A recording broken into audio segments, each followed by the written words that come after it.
Welcome to livingpianos.com. Robert Estrin presenting a Baldwin when Baldwin was still made in the USA. This at the tail end of the 20th century, built in 1999. It's based on the Model R scale design with this designer cabinet. So it's the Model 226. And you know, the good news is that some people buy pianos like this just for the beautiful hand carving, the gorgeous woods, and don't play. So the piano is like in virtually new condition, and what a beautiful instrument to behold. I'm going to play for you three selections, starting with Scarlatti, a sonata in E major.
You know, a lot of great European pianos like Bösendorfer, Fazioli, Bechstein, they describe the upper register as having a bell-like tone for the purity.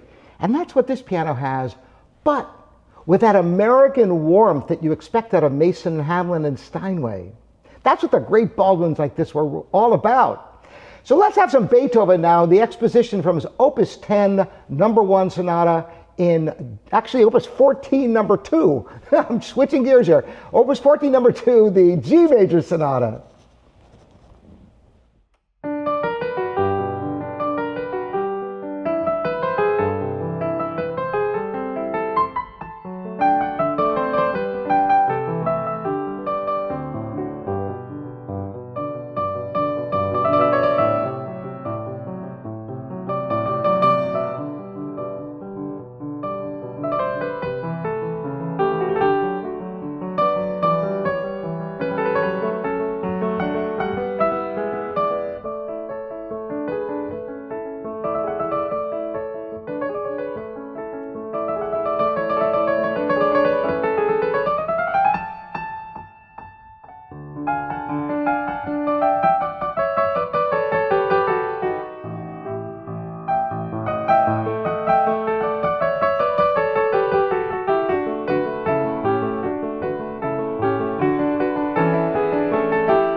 You know, it's like playing a brand new piano, but better than that, a brand new piano that's been prepped to a concert level with all the notes playing evenly, unicorno voicing, that is, the voicing of the soft pedal, because did you know that when you shift the action by pushing the soft pedal, the left pedal, it shifts the action, and you have to voice that part of the hammer so you get a uniform tone from note to note, even when the soft pedal is depressed.